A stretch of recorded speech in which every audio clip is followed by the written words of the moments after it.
ناظرین، آج ہم انشاءاللہ اللہ سبحانہ وتعالی کے نام السبوح کے بارے میں بات کریں گے۔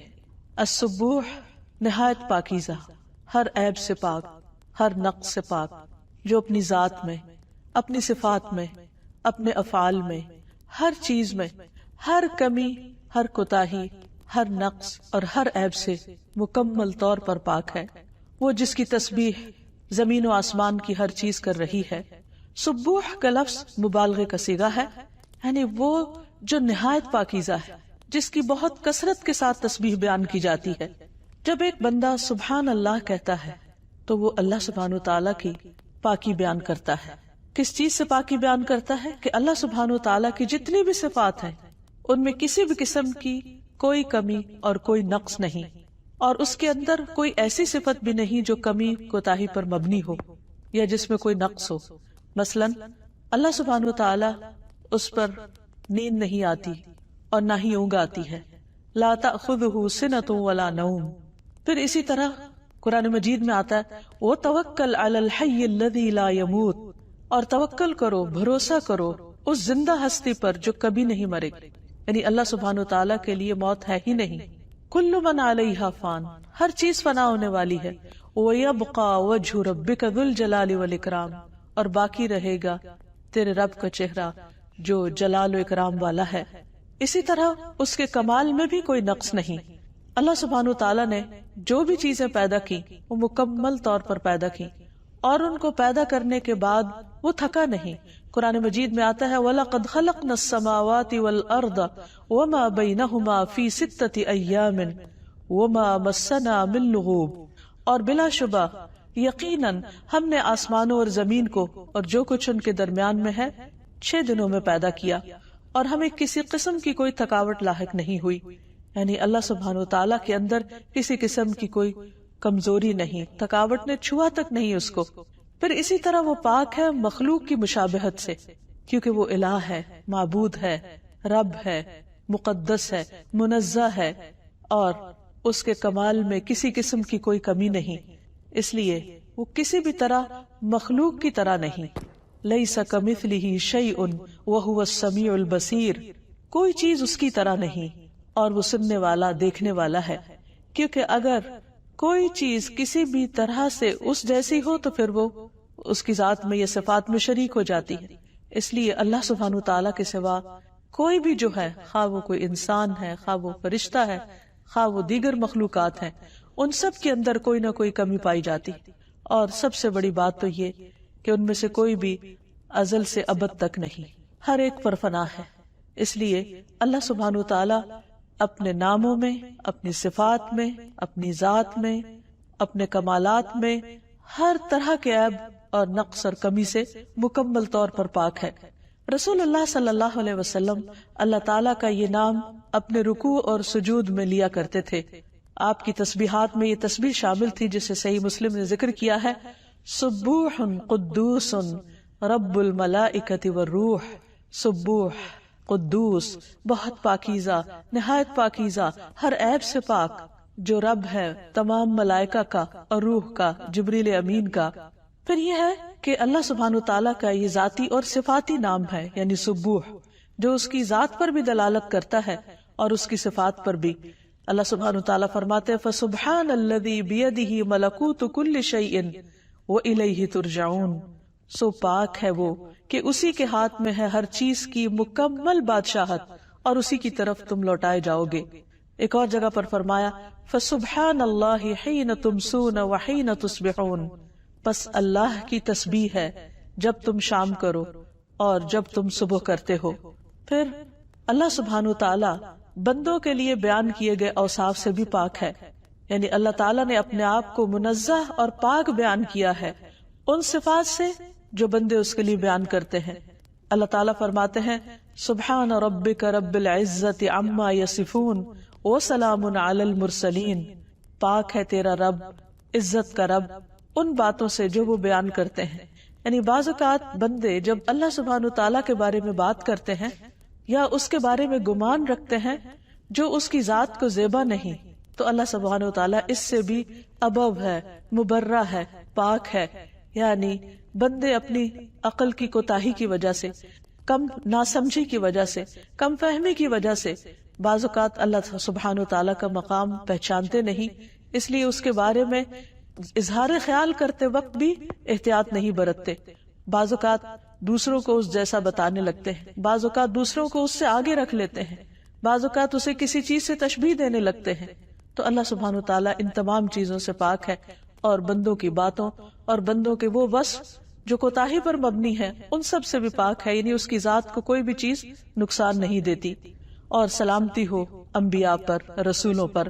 اسی طرح اللہ سبحانہ وتعالیٰ ان تمام ہستیوں کی شراکت سے بھی پاک ہے جن کو لوگ اس کا شریک قرار دیتے ہیں. ارشاد باری تعالیٰ ہے وَقَالُوا اتَّخَذَ اللَّهُ وَلَدًا سُبْحَانَهُ بَل لَّهُ مَا فِي السَّمَاوَاتِ وَالْأَرْضِ كُلٌّ لَّهُ قَانِتُونَ. اور انہوں نے کہا کہ اللہ نے کوئی اولاد بنا رکھی ہے، پاک ہے، بلکہ اسی کا ہے جو کچھ آسمانوں اور زمین میں ہے. یعنی اللہ سبحانہ وتعالیٰ کو کسی بیٹے کی، بیوی کی ضرورت ہی نہیں ہے، اسے کسی سہارے کی ضرورت ہی نہیں ہے. اس لیے لوگوں کا یہ کہنا بھی اس کی شان کے لائق نہیں، کیونکہ وہ ان سب سے بالا و بلند، اعلیٰ و عرفہ ہے.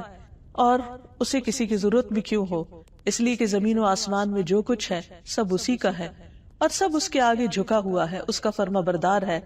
ایک اور جگہ پر فرمایا سبحان رب السماوات والارض رب العرش عما یصفون. پاک ہے آسمانوں اور زمین کا رب جو عرش کا رب ہے ان سب باتوں سے جو وہ بیان کرتے ہیں. پھر یہ کہ یہ اللہ سبحانہ تعالیٰ کی جو پاکی بیان کرنا ہے، جو اس کی تسبیح بیان کرنا ہے، یہ زمین و آسمان کی ہر چیز بیان کر رہی ہے. کوئی بھی مخلوق اس سے بالا نہیں.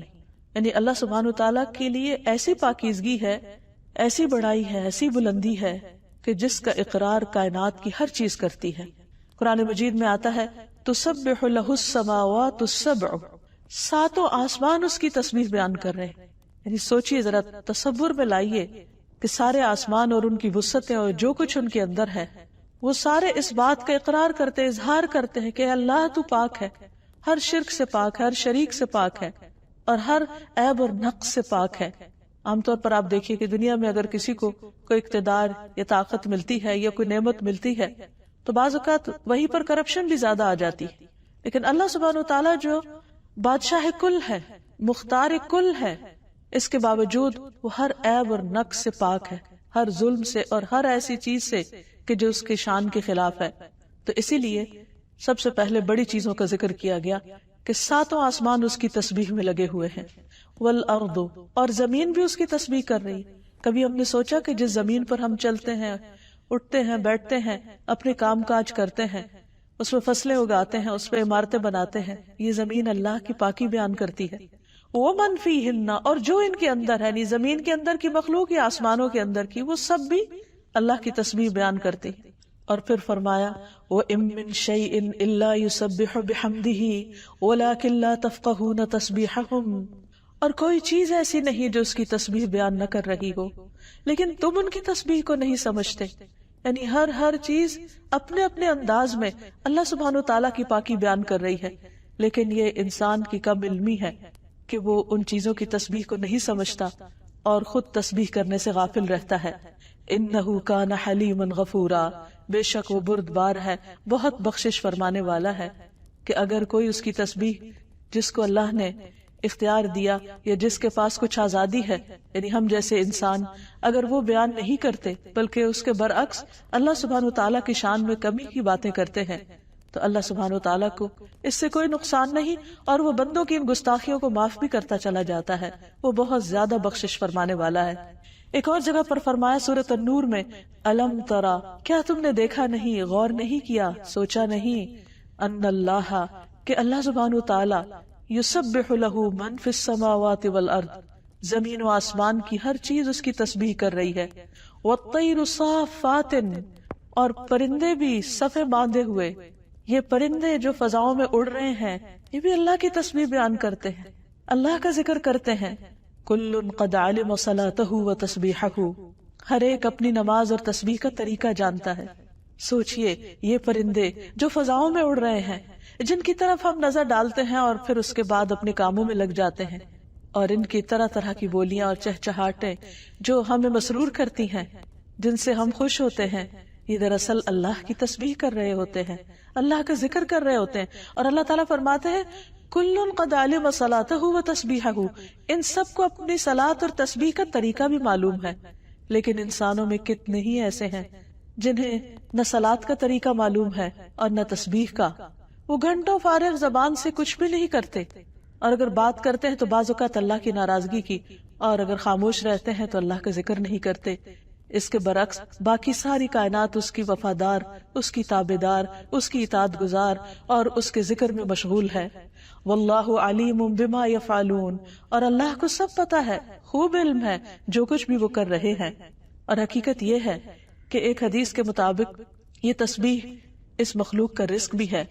اللہ کے نبی نوح علیہ السلام کی وفات کا وقت جب قریب آیا تو انہوں نے اپنے بیٹے سے فرمایا کہ بیٹا میں تمہیں ایک وصیت کر رہا ہوں جس میں تمہیں 2 باتوں کا حکم دیتا ہوں اور 2 باتوں سے روکتا ہوں.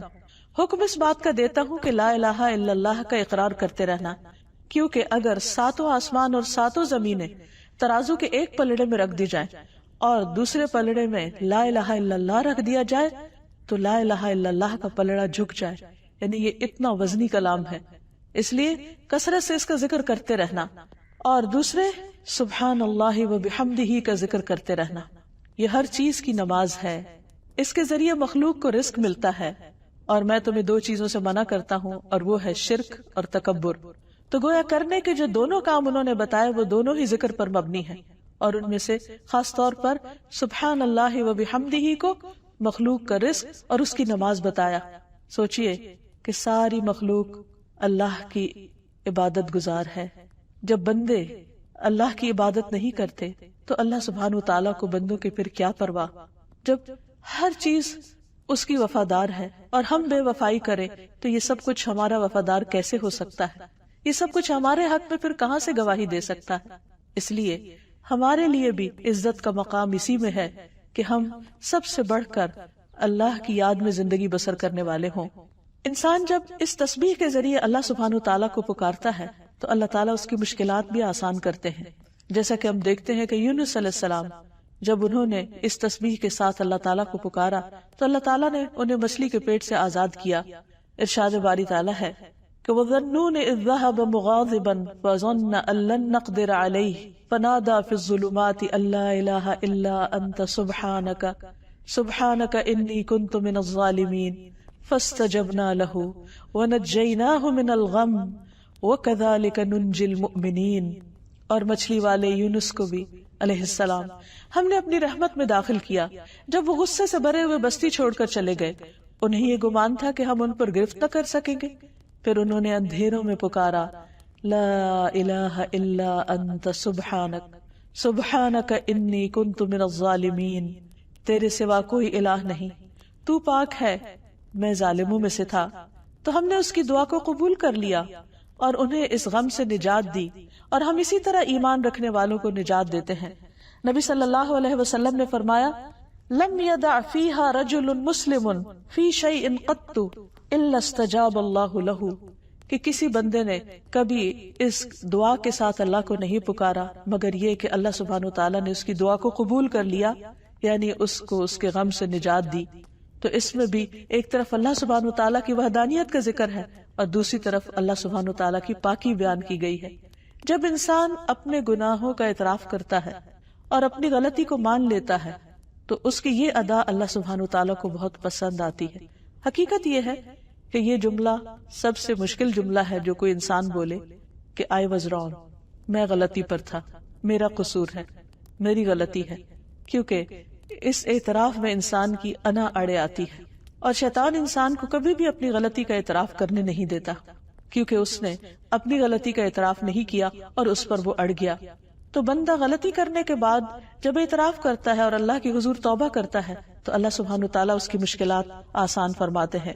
یہ تسبیح انسان کے جوڑوں کا بھی صدقہ ہے.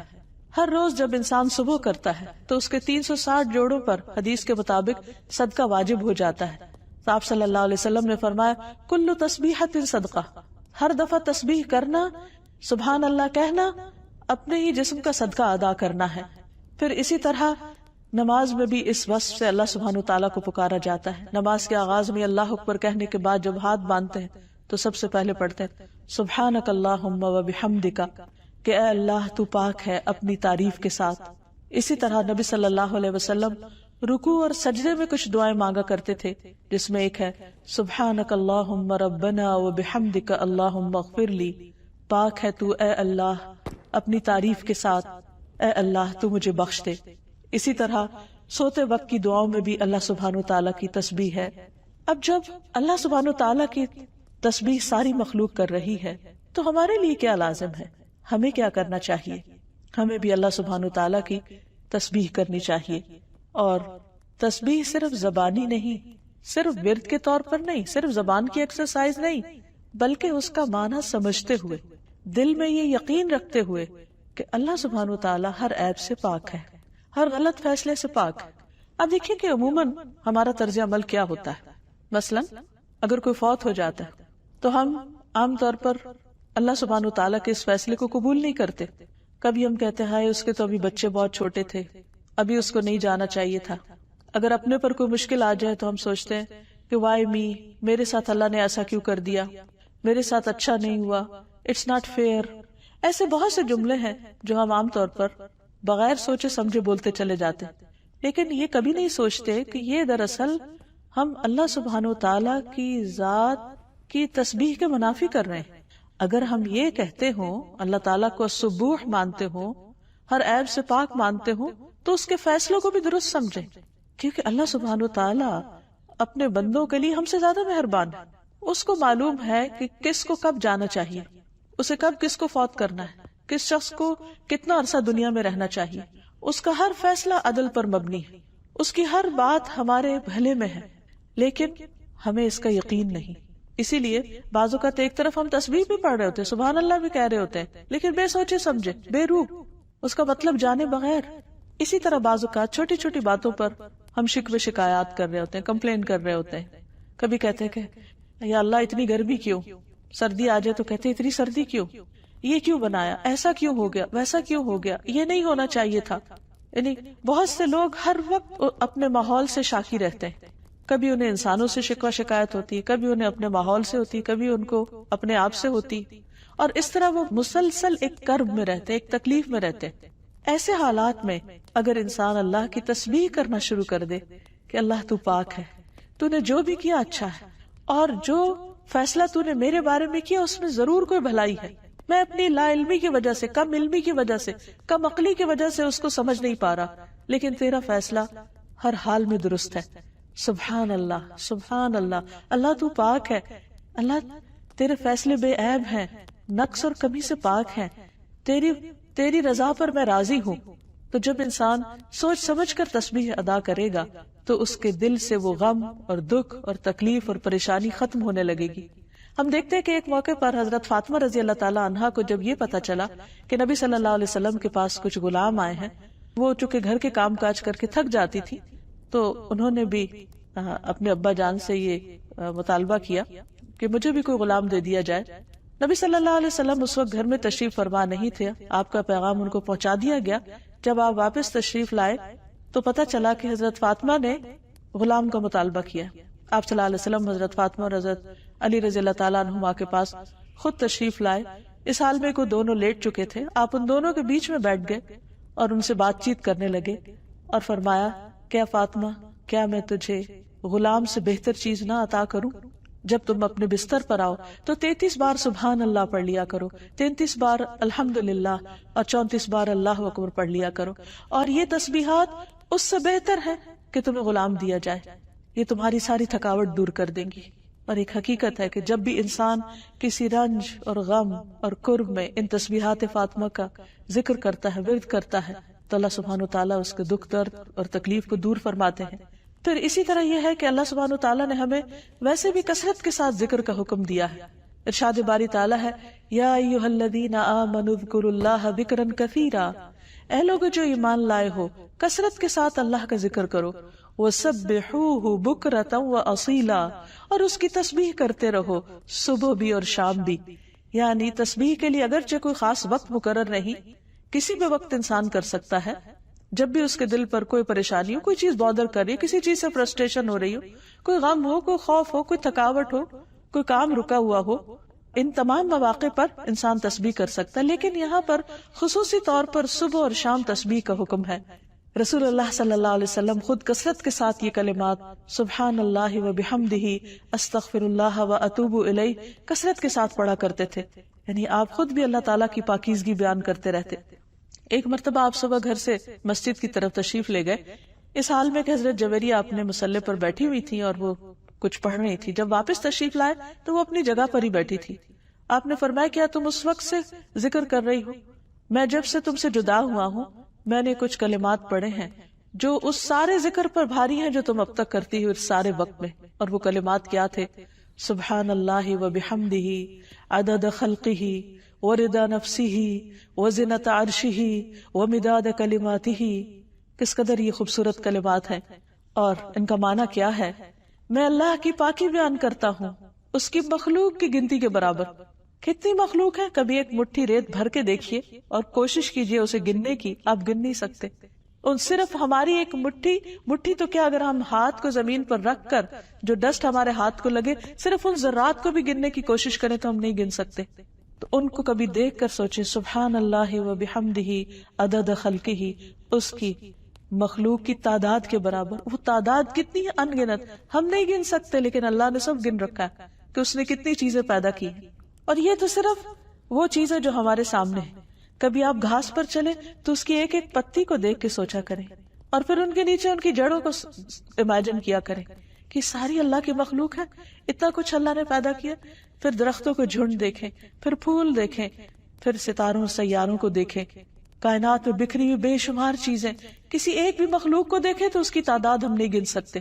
اور پھر فرمایا اوردا نفسی ہی، میں اللہ کی اتنی پاکیزگی بیان کرتا ہوں جو اس کے نفس کی رضا کے برابر ہو، یعنی جس سے وہ راضی ہو جائے، وزنۃ عرشہ ہی، اور اس کے عرش کے وزن کے برابر جس کا اندازہ سوائے اس کے کوئی لگا ہی نہیں سکتا، ومداد کلماتہ ہی، اور اس کے کلمات کی سیاہی کے برابر۔ اور اس کے کلمات کی سیاہی، وہ سیاہی کتنی ہے؟ اللہ سبحانہ وتعالی فرماتے ہیں کہ لو کان البحر مدادا لکلمات ربی لنفد البحر قبل ان تنفد کلمات ربی ولو جئنا بمثلہ مددا۔ اگر سارے سمندر سیاہی بن جائیں اور اتنی سیاہی اور لے آئی جائے تو اللہ سبحانہ وتعالی کے کلمات ختم نہ اور یہ سیاہی ختم ہو جائے۔ ایک اور جگہ پر آتا ہے سارے درختوں کی کلمے بنا دی جائیں اور سارے سمندروں کی سیاہی بنا دی جائے اور اتنی اور بھی لے آئی جائے تو اللہ سبحانہ وتعالی کی اگر تعریف لکھنا شروع کی جائے تو سب کچھ ختم ہو کر رہ جائے لیکن تعریف ختم نہ ہو، اللہ کے کلمات ختم نہ ہو۔ تو جو حقیقی معنوں میں اللہ کا مقام پہچانتا ہے وہ دل و جان سے اللہ سبحانہ وتعالی کی تسبیح بیان کرتا ہے اور صبح و شام بیان کرتا ہے۔ پھر اسی طرح نبی صلی اللہ علیہ وسلم جب نمازوں میں اللہ سبحانہ وتعالی کی تسبیح بیان کرتے تو بے اختیار بیان کیے چلے جاتے۔ آپ صلی اللہ علیہ وسلم رات کو سوتے وقت اللہ کی تسبیح شروع کرتے تو آس پاس والے سو جاتے لیکن آپ تھکتے نہیں تھے۔ ربیعہ بن کعب کہتے ہیں میں دن بھر رسول اللہ صلی اللہ علیہ وسلم کی خدمت کیا کرتا تھا، جب رات آتی تو میں آپ کے دروازے کے پاس سو جاتا، میں ہمیشہ سنتا یعنی رات کو سوتے وقت کہ آپ یہ پڑھ رہے ہیں سبحان اللہ سبحان اللہ سبحان اللہ، اور آپ اتنی بار پڑھتے کہ مجھے نیند آ جاتی لیکن آپ تسبیح پڑھ رہے ہوتے تھے۔ اور یاد رکھیے کہ اس کے برعکس جو تسبیح نہ پڑھے وہ خود اپنا نقصان کرنے والے ہیں، خود بد نصیب ہیں۔ نبی صلی اللہ علیہ وسلم نے فرمایا جب بھی سورج چڑھتا ہے اللہ تعالیٰ کی ہر مخلوق تسبیح بیان کرتی ہے لیکن شیاطین نہیں، اور اولاد آدم میں سے آتا قسم کے لوگ۔ میں نے سوال کیا کہ وہ کون ہیں؟ آپ نے فرمایا اللہ کی مخلوق کے بدترین لوگ، یعنی جب ساری کائنات تسبیح میں لگی ہوتی ہے تو بدترین لوگ تسبیح نہیں کرتے۔ تو ہماری زندگی میں تسبیح کا ایک اہم حصہ ہونا چاہیے۔ جب اللہ سبحانہ وتعالیٰ کی اتنی تعریف اور سب کر رہے ہیں تو اس کو تو ضرورت نہیں لیکن ہمیں ضرورت ہے، اس لیے ہم نماز کے اندر قیام میں بھی، رکوع میں بھی سبحان ربی العظیم، اور سجدوں میں بھی سبحان ربی الاعلیٰ، خوشی میں بھی سبحان اللہ، اور غم میں اور دلوں کی تنگی اور سینے کی گھٹن کے موقع پر ہر مشکل میں اللہ کی تسبیح بیان کرے۔ اللہ سبحانہ وتعالیٰ نے نبی صلی اللہ علیہ وسلم کو اسی طرح سکھایا۔ سورۃ الحجر میں آتا ہے وَلَقَدْ نَعْلَمُ أَنَّكَ يَضِيقُ صَدْرُكَ بِمَا يَقُولُونَ، ہمیں بہت اچھی طرح پتا ہے کہ آپ کا دل تنگ ہوتا ہے ان باتوں سے جو لوگ آپ پر بناتے ہیں۔ اب اس کا علاج کیا ہے؟ بہت دفعہ ہم سب کے ساتھ ایسا ہوتا ہے کہ لوگ آپ کے بارے میں ناروا بات کرتے ہیں یا لوگوں کی باتوں سے آپ کا دل تنگ ہوتا ہے، تو اس کے بارے میں فرمایا فَسَبِّحْ بِحَمْدِ رَبِّكَ وَكُن مِّنَ السَّاجِدِينَ، آپ اپنے رب کی حمد کے ساتھ اس کی تسبیح بیان کیجیے اور سجدہ کرنے والوں میں شامل ہو جائیے۔ وَاعْبُدْ رَبَّكَ حَتَّى يَأْتِيَكَ الْيَقِينُ، اور اپنے رب کی عبادت کیجیے یہاں تک کہ آپ کے پاس یقین آ جائے، یعنی دنیا سے جانے کا وقت آ جائے۔ پھر اسی طرح تسبیح ایسی چیز ہے کہ جب انسان اللہ کی پاکیزگی بیان کرنا شروع کرتا ہے تو اپنے غموں کو بھول جاتا ہے۔ اللہ سبحانہ وتعالیٰ نبی صلی اللہ علیہ وسلم پر جب بہت زیادہ الزامات کی بوچھاڑ ہو گئی اور آپ پر زمین تنگ کر دی گئی تو آپ کو تسلی دیتے ہوئے فرماتے ہیں فَاصْبِرْ عَلَى مَا يَقُولُونَ، آپ لوگوں کی باتوں پر صبر کیجئے، وَسَبِّحْ بِحَمْدِ رَبِّكَ قَبْلَ طُلُوعِ الشَّمْسِ وَقَبْلَ غُرُوبِهَا، اور اپنے رب کی تسبیح کیجئے سورج طلوع ہونے سے پہلے اور اس کے غروب ہونے سے پہلے، فَسَبِّحْ وَأَطْرَافَ النَّهَارِ، اور دن کے دونوں کناروں پر، لَعَلَّكَ تَرْضَىٰ، تاکہ آپ خوش ہو جائیں، یعنی آپ کے دل میں جو تنگی ہے اور آپ پر جو پریشانی کا عالم ہے، اگر آپ ان اوقات میں خاص طور پر تسبیح کریں گے تو آپ کی پریشانی دور ہو جائے گی، آپ راضی ہو جائیں گے۔ اسی طرح اللہ سبحانہ تعالیٰ نے نبی صلی اللہ علیہ وسلم پر جب اپنی نعمت تمام کر دی، اسلام کو کامیابی نصیب ہوئی، آپ کا مشن مکمل ہو گیا، تو اس وقت بھی کیا حکم آیا؟ اذا جاء نصر اللہ والفتح ورأیت الناس يدخلون فی دین اللہ افواجا فسبح بحمد ربک واستغفر انہ کان توابا، جب اللہ کی مدد اور فتح آ جائے اور تو لوگوں کو دیکھے کہ وہ اللہ کے دین میں فوج در فوج داخل ہو رہے ہیں تو کیا کیجئے؟ اپنے رب کی حمد کے ساتھ اس کی تسبیح کیجئے اور اس سے بخشش مانگیے، یقیناً بلا شبہ وہ ہمیشہ بہت توبہ قبول کرنے والا ہے۔ گویا تکلیف کے وقت بھی اور خوشی کے وقت بھی دونوں حالتوں میں اللہ کی پاکی بیان کیجئے۔ پھر اسی طرح رسول اللہ صلی اللہ علیہ وسلم نے فرمایا جو شخص رات سے خوف کھائے، یعنی اندھیرے سے اس کو ڈر لگے یا وہ پریشان کرے یا مال خرچ کرنے سے بخل کرے، یعنی مال ہے لیکن خرچ کرنے کو دل نہیں کرتا، صدقہ کرنے کو دل نہیں کرتا، یا دشمن کے مقابلے سے ڈرے، تو چاہیے کہ وہ اس قول کی کثرت کر دے سبحان اللہ و بحمدہ، سبحان اللہ و بحمدہ، سبحان اللہ و بحمدہ، تو اس کی یہ ساری کیفیات دور ہو جائیں گی، کوئی اس کو نقصان نہیں دے سکے گا، اس کے دل کی گھٹن اور خوف اور غم اس سے دور ہو جائیں گے۔ اسی طرح سبحان اللہ پڑھنا انسان کی نیکیوں میں اضافے کا باعث بنتا ہے۔ حضرت سعد سے روایت ہے کہ ہم رسول اللہ صلی اللہ علیہ وسلم کے پاس بیٹھے ہوئے تھے کہ آپ نے فرمایا کیا تم میں سے کوئی روزانہ 1000 نیکیاں کرنے سے عاجز ہے؟ تو لوگوں نے کہا کہ یا رسول اللہ صلی اللہ علیہ وسلم ہم میں سے کوئی 1000 نیکیاں کیسے کر سکتا ہے؟ آپ نے فرمایا جو شخص 100 بار سبحان اللہ پڑھتا ہے اس کے لیے 1000 نیکیاں لکھی جاتی یا اس کی 1000 خطائیں مٹا دی جاتی ہیں۔ پھر اسی طرح ایک اور روایت میں آتا ہے جو شخص سبحان اللہ و بحمدہ 100 بار دن میں پڑھتا ہے تو اس کے گناہ معاف کر دیے جاتے ہیں، خواہ وہ سمندر کی جھاگ برابر ہی کیوں نہ ہو، کیونکہ گناہ انسان کے دل پر بھی بوجھ بنتے ہیں، اس کے رزق میں بھی رکاوٹ بنتے ہیں، اس کے لیے پریشانیوں کا باعث بنتے ہیں، اور کون شخص ہے جو خطا کار نہ ہو، ہر شخص سے غلطیاں ہوتی ہیں۔ تو دن بھر انسان جو بھی کوئی کمی بیشی کرے یا اپنے عمل میں کوئی کوتاہی کرے تو اس کا ازالہ تسبیح کے ساتھ کرے، گویا اللہ کی پاکیزگی بیان کرنا ان گناہوں کو مٹانے کا سبب بنتا ہے۔ اور ویسے بھی اللہ سبحانہ وتعالیٰ کا یہ جو نام ہے سبوح، سبوح اس ذات کے لیے ہے جس کی حمد کے ساتھ تسبیح کی جائے، یعنی صرف پاکیزگی نہیں بیان کی جائے، تسبیح میں اگر دیکھا جائے، غور کیا جائے تو اس کا مطلب ہے کہ اللہ پاک، یعنی ہر کمی کوتاہی سے، اور ایسا نہیں کہ صرف کمی کوتاہی سے یا عیب اور نقص سے پاک ہے بلکہ اس کی تعریف بھی، اس کے تمام خوبیاں کمال کی حد کو پہنچی ہوئی، اس لیے اس بنا پر اس کی تعریف بھی کی جائے گی۔ پھر اسی طرح جب تسبیح کی جاتی ہے اور ساتھ اس کے اللہ سبحانہ وتعالیٰ کی حمد کی جاتی، تعریف کی جاتی ہے تو انسان اللہ کا قرب پاتا ہے۔ نبی صلی اللہ علیہ وسلم نے فرمایا تم لوگ اللہ کی عظمت کا جو ذکر کرتے ہو، یعنی تسبیح، تحلیل اور تحمید کے الفاظ کہتے ہو، وہ عرش کے ارد گرد چکر لگاتے ہیں، یعنی جب ہم بولتے ہیں تو وہ صرف ہم تک نہیں رہتا، یہ صرف فرشتے ہی نہیں لکھ لیتے بلکہ یہ عرش تک پہنچتے ہیں یہ کلمات، اور ان کی ایسی بنبناہٹ ہوتی ہے جیسے شہد کی مکھیوں کی بنبناہٹ ہوتی ہے، یعنی ان کی باقاعدہ آواز ہوتی ہے، اور وہ اپنے کہنے والے کا اللہ کے ہاں ذکر کرتے ہیں، یعنی وہ اللہ سبحانہ وتعالیٰ کے سامنے اس کا ذکر کرتے ہیں، یعنی وہ کلمات ایک طرح سے سفارشی بن جاتے ہیں۔ فرمایا کیا تم نہیں چاہتے کہ تمہارا اللہ کے ہاں ذکر ہوتا رہے؟ یعنی اور یہ قرآن مجید میں بھی آیا فاذکرونی اذکرکم، تم مجھے یاد کرو میں تمہیں یاد کروں گا. لیکن یہاں کہنے کا ایک انداز ہے کہ جو کچھ ہم بولتے ہیں وہ بولا ہوا بھی اللہ کے ہاں پہنچتا ہے، اوپر چڑھتا ہے، اور پھر وہ اپنی ایک شناخت رکھتا ہے، ایک پہچان رکھتا ہے، ایک یاد دہانی کا سبب بنتا ہے. اگر دیکھا جائے تو تسبیح کرنا کچھ مشکل کام نہیں ہے، انسان کے لیے بہت آسان ہے اگر تھوڑی سی توجہ کرے. جیسے حدیث میں آتا ہے رسول اللہ صلی اللہ علیہ وسلم نے فرمایا کلمتانی، دو کلمے ہیں، خفیفتان علی اللسان، جو زبان پر بہت ہلکے ہیں، لیکن ثقیلتان فی المیزان، میزان میں بہت بھاری ہیں. یعنی انسان کے جب اعمال کو تولا جائے گا تو ان کا وزن بہت زیادہ ہوگا. اور اس کے ساتھ ساتھ حبیبتان الی الرحمن، اللہ سبحانہ تعالیٰ کو بہت محبوب ہے، یعنی اللہ سبحانہ تعالیٰ کی رضا کا سبب بنتے ہیں. اللہ تعالیٰ اپنے ایسے بندوں سے محبت کرتا ہے جو کثرت سے اس کی تسبیح بیان کرتے ہیں.